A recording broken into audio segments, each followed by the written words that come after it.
apa kabar? Selamat bertemu kembali dalam pelajaran pendidikan agama Kristen dan budi pekerti khusus sekolah dasar kelas 3. Nah, anak-anak, sebelum belajar, mari kita berdoa ya. Bapa yang maha baik, yang kami puji sembah di dalam nama Tuhan Yesus, terima kasih untuk kesempatan belajar pada hari ini. Tolong kami Tuhan agar tetap bergembira saat kami melakukan kegiatan belajar kami. Dalam nama Tuhan Yesus kami berdoa. Haleluya. Amin. Baik anak-anak, hari ini pelajaran kita secara khusus pada bab 12 yaitu Tuhan Pemelihara Agung. Nah, itu ada di buku kalian, di buku Pendidikan Agama Kristen dan Budi Pekerti Ajarku Merawat ya. Ini penerbitnya adalah BPK Gunung Mulia ya. Nah, ada di halaman 96 judulnya yaitu Tuhan Pemelihara Agung ya. Nah, tujuan belajar kita hari ini yang pertama, nanti kalian harus bisa menjelaskan bukti-bukti pemeliharaan Tuhan dalam Alkitab dan sampai saat ini ya. Kemudian yang kedua, nanti kalian harus bisa menjelaskan tindakan yang benar terhadap Tuhan Sang Pemelihara Agung. Itu saja tujuan pelajaran kita, mudah kan? Nah, siap belajar ya.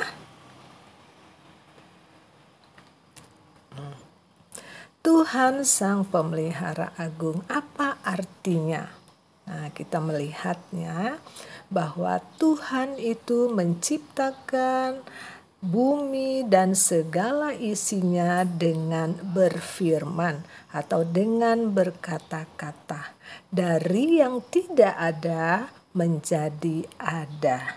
Nah, setelah Tuhan menciptakan segala sesuatunya tadi, Tuhan tidak membiarkannya, Tuhan tidak mengabaikannya, tetapi Tuhan terus memelihara ciptaannya itu sampai saat ini. Semua ciptaannya, apakah itu manusia, alam ini, tumbuh-tumbuhan dan hewan dan yang lain-lain juga. Nah, Tuhan Pemelihara Agung artinya bahwa Tuhan itu merawat, menjaga dengan baik, bahkan melindungi semua ciptaannya tadi. Nah, dan harus kita tahu juga anak-anak bahwa Tuhan adalah pemelihara yang terbaik. Semuanya ada dalam perawatan Tuhan. Alam raya ini semua mendapatkan perawatan, perlindungan dari Tuhan. Jadi sungguh hebat ya. Dunia ini begitu luas. Tumbuh-tumbuhan alam semesta ini begitu besar. Tetapi Tuhan sanggup. Makanya dia disebut dengan pemelihara agung. Dari ciptaan yang kecil sampai ciptaannya yang besar, itu semuanya ada dalam perhatian Tuhan. Nah, Tuhan melakukan semuanya itu karena Tuhan Yesus itu Allah yang berkemurahan.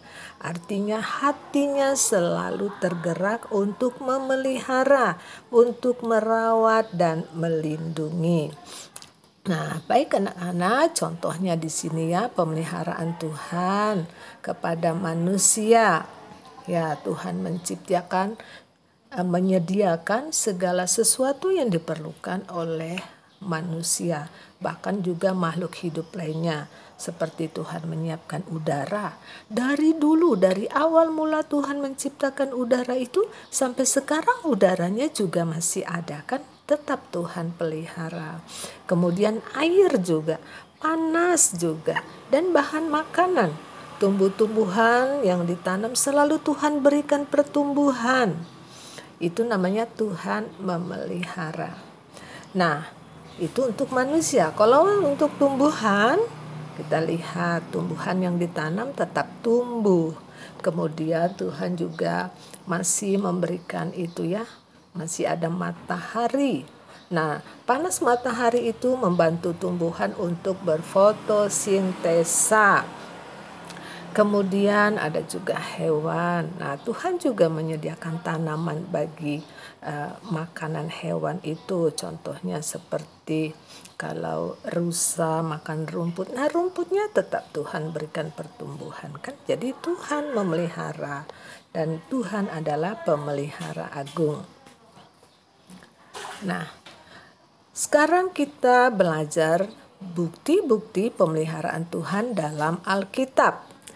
Ada 2 bagian anak-anak ya dalam kitab Perjanjian Lama dan Perjanjian Baru. Di dalam Perjanjian Lama, lihat, kita mulai dari kitab Kejadian awal mulanya bahwa Adam dan Hawa diberi Tuhan tempat tinggal yang indah, tempat tinggal yang segala sesuatunya sudah ada.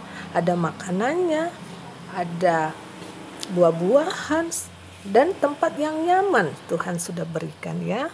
Kemudian kita melihat lagi di dalam kehidupan bangsa Israel bahwa saat mereka melakukan perjalanan di padang gurun, nah sangat panas, tapi Tuhan mengerti, Tuhan melindungi supaya mereka tidak kepanasan dan tidak terbakar oleh matahari, tidak mengalami dehidrasi. Tuhan memberikan tiang awan pada siang hari ya, jadi tidak panas. Dan kemudian pada malam hari bisa ada binatang buas, gelap, susah ya. Tetapi Tuhan memelihara dengan memberikan tiang api pada malam hari. Kemudian dan Tuhan memberikan roti dari surga yang dikenal dengan nama mana ya. Nah, itu menjadi makanan bagi bangsa Israel. Kemudian ada lagi contoh lain. Daniel ketika dia menolak untuk menyembah dewa-dewa, dia dimasukkan dalam gua singa. Nah, Tuhan memelihara Daniel. Singa-singa itu tidak memakan Daniel. Nah, itu ada di dalam Perjanjian Lama, di dalam kitab Keluaran, di dalam kitab Kejadian, dan di dalam kitab Daniel. Ya. Nah, sekarang contoh dalam kitab Perjanjian Baru. Nah, saat Tuhan memberikan 5.000 orang makan, ya, Tuhan mengerti tentang kebutuhan manusia. Tuhan memeliharanya sehingga mereka tidak kelaparan. Kemudian orang sakit disembuhkan. Ada yang buta, ada yang lumpuh, ada yang sakit pendarahan. Tuhan memeliharakan hidup mereka dan Tuhan melakukan penyembuhan. Kemudian yang mati juga dibangkitkan ya. Nah, itu ada di dalam kitab Matius, di dalam kitab Injil ya, Matius, Markus, Lukas, Yohanes. Kalian bisa cari nak ya. Nah, selanjutnya ini Ibu ada membuat tabel pemeliharaan Tuhan. Kalian bisa mencarinya seperti yang Ibu sudah jelaskan tadi. Nah, kan yuk mengingat kembali anak-anak ya. Silakan kalian cari di dalam Alkitab pasal dan ayatnya itu, alamat kitabnya juga sudah Ibu cantumkan. Kalian tinggal menuliskannya. Kalian pasti bisa ya. Nah, sekarang kita masuk dalam penjelasan berikutnya, yaitu bukti pemeliharaan Tuhan dalam hidup manusia.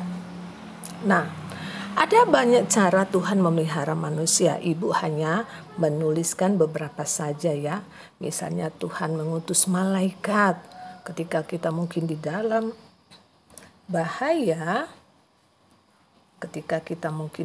bahaya, Tuhan mengutus malaikatnya untuk menolong kita, ya. Nah, kemudian Tuhan juga memberikan akal budi. Nah, ini ada contoh seorang yang bernama Aldi yang terdampar di lautan selama beberapa hari. Nah, Tuhan memberikan hikmat kepadanya, akal budi. Dia berlindung di tempat yang sangat kecil, tetapi akal budinya itu terus bekerja.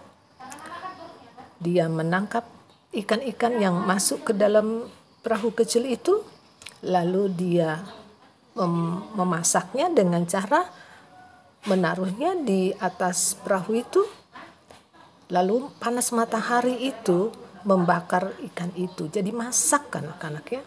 Nah, ini ajaib. Ini adalah hikmat Tuhan.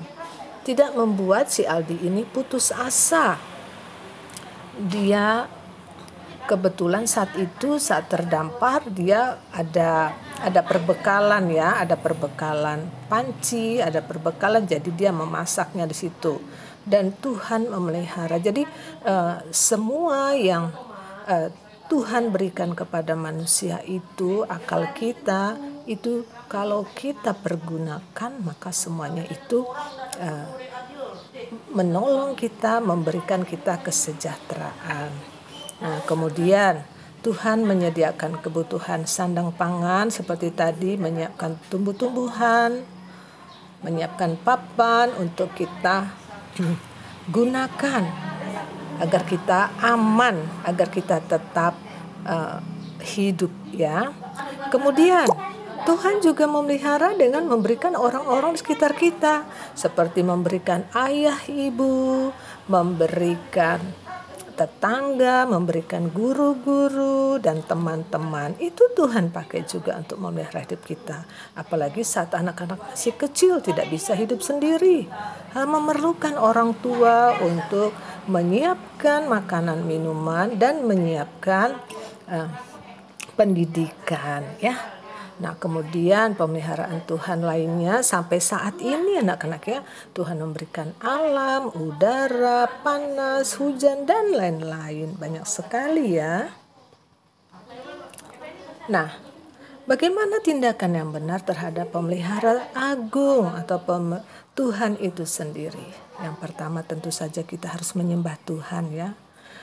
Menyembah Tuhan dalam hidup kita dengan cara menaati firman-Nya. Baca Alkitabnya, kemudian apa perintah Tuhan dilakukan.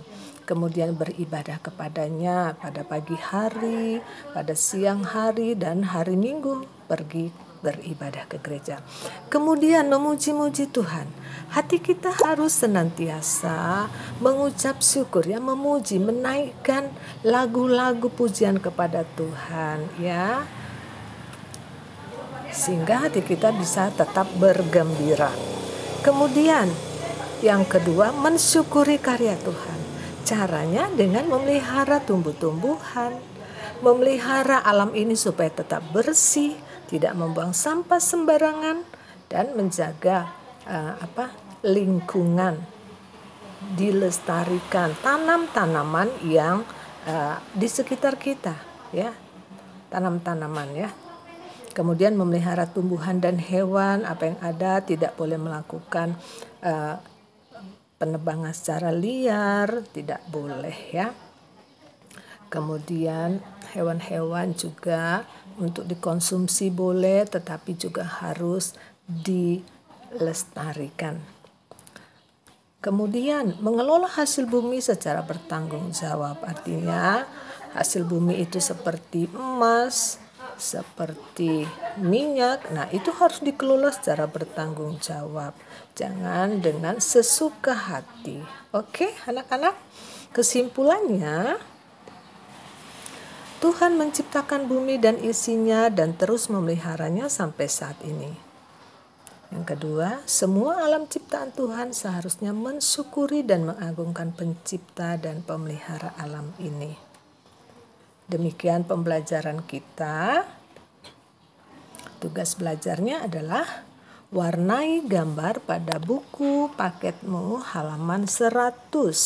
Itu yang pertama. Yang kedua, kerjakan soal pada bagian A dan B pada buku paket halaman 101. Nah, lalu kalian kirimkan di foto halaman 101 saja anak-anaknya yang dikirim ke ibu ya. Halaman 101 kalian kerjakan, kirimkan ke ibu ya. Halaman 101 dikerjakan di foto lalu kirimkan ke WA ibu. Oke, sekian saja pembelajaran kita pada hari ini. Selamat belajar, Tuhan Yesus memberkati. Tetap semangat, tetap gembira, tetap berdoa, taati orang tua. Dan ingat membaca Alkitab serta melakukannya, maka kita akan berbahagia. Dadah.